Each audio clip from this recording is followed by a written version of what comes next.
Welcome back. The third International 48mm Film Festival was held this weekend, featuring films by Jewish, Muslim, and Christian artists about the Palestinian Nakba, or catastrophe.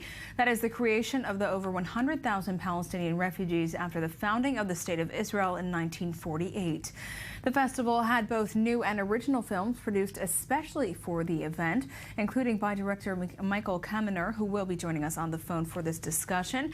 But the festival was not well received by all. To find out, we were joined by I-24 News senior editor Ruti Sinai. Good morning. Good morning, Ruti. But first, let's take a look at the following report by our reporter Gabrielle Weiniger. 48mm, the International Festival on Nakba and Return. It's an annual film festival now in its third year, and yet it's still a struggle to stage, even in its homeland. 48mm is a film festival that wants to raise awareness among Jewish Israeli public to the ongoing crimes of the Nakba and for the right of return of Palestinian refugees. But the Tel Aviv Cinematheque is the only theatre in the country that's agreed to screen the films, created especially by Israeli and Palestinian filmmakers.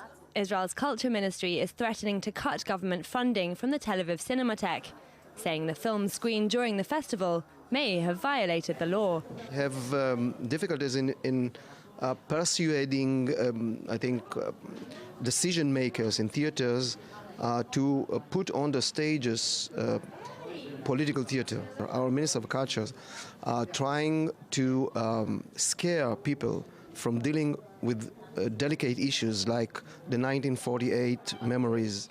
A different narrative is exactly what some viewers came to hear. Showed both sides in a painful way. כל היום ברדיו אנחנו רק שומעים את הלהג והשקרים של המנהיגות. אז פה אתה שומע ורואה דברים אחרים. Nonetheless, many of the seats were empty, and we were the only press present on the second day of the festival. Actress Raida Adon told me why it was so important. المهرجان هذا كتير مهم. الكل بحارب إنه ما يكون. بتخيل إنه هذا شوي بخلينا نسمع بعض. أهم شيء إنه نسمع بعض، لأنه إحنا وصلنا لمرحلة إنه إحنا ما بنسمع بعض، ومنخاف نحكي مع بعض، ومنخاف نسمع الوجع تاع بعض. فبتخيل إنه هذا شوي بهدي من الغضب اللي جويتنا. The past 2 months have witnessed surging violence in the region, and for some artists it is more important now than ever before to continue their work. Times get darker, I'm more challenged.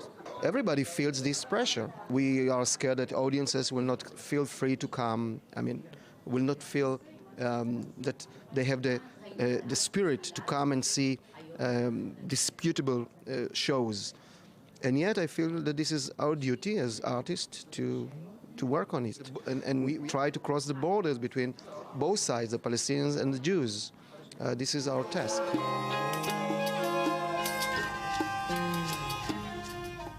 So, Ruti, tell us more about this festival and why it's so controversial. Well, I think let's get back to basics. 1948, Israel is established. For Israel, obviously, and for the Jews, this is a great celebration. Finally, a homeland of their own after thousands of years of persecution. But for the Palestinian Arabs who were living here, this is a disaster because this is land that their forefathers have been living on also.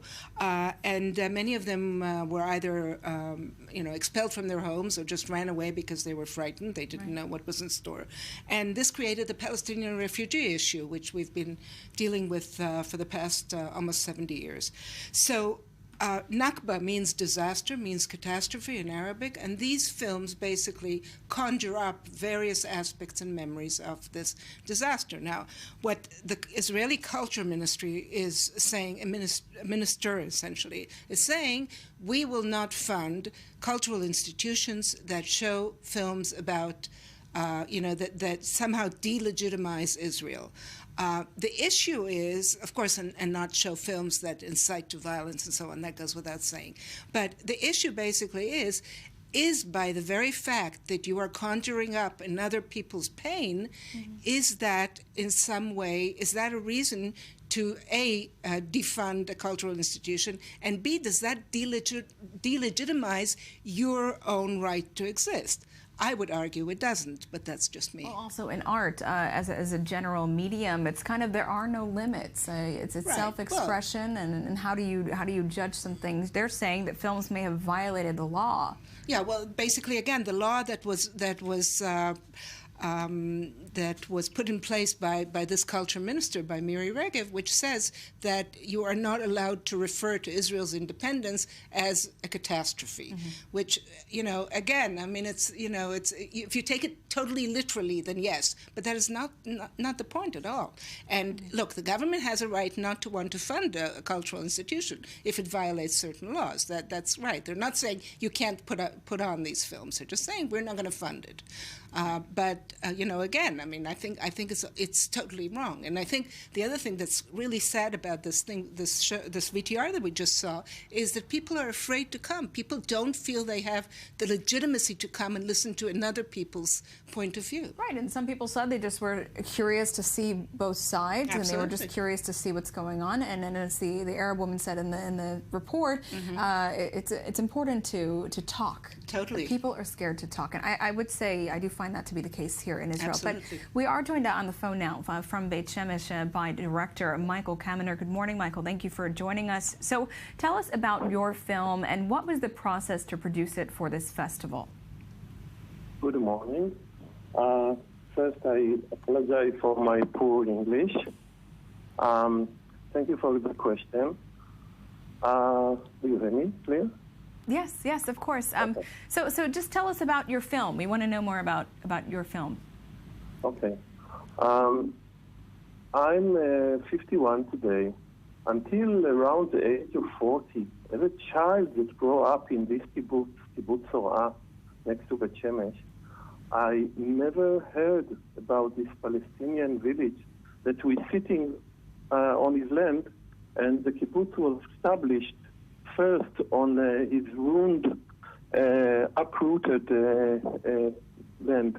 And it was amazing when I started to find out that there was 400 people over there who lived there, who didn't fight against nobody, and suddenly got uprooted because somebody decided that its village is on the way to somewhere. And actually, I started to investigate and learn more. Why didn't the establisher of the kibbutz didn't told us, the kids, never about the place? Every year, twice a year at least, we were traveling as a kids to the mountain, to the first point where they established the kibbutz, where was what we called House of the Sheikh, which was the house of the Mukhtar of the village, actually. But we never understood that this is a house of him, of a Palestinian. It was like a house of someone from the legend, like Alibaba, something like this, for me. And it took me a long time to understand first that this was the house of a Palestinian, and eventually to investigate and learn more about the village. That you can see, I guess, a photo now of one of the establishers, Ronale, climbing the hill, or maybe it's in a delay here. Yes, we did see those images. But you know what, we are running out of time, but you know what, just thank you so much for joining us and telling us about this film that seems to really be inspired by a personal experience of you growing up here. Thank you so much for joining us, Michael.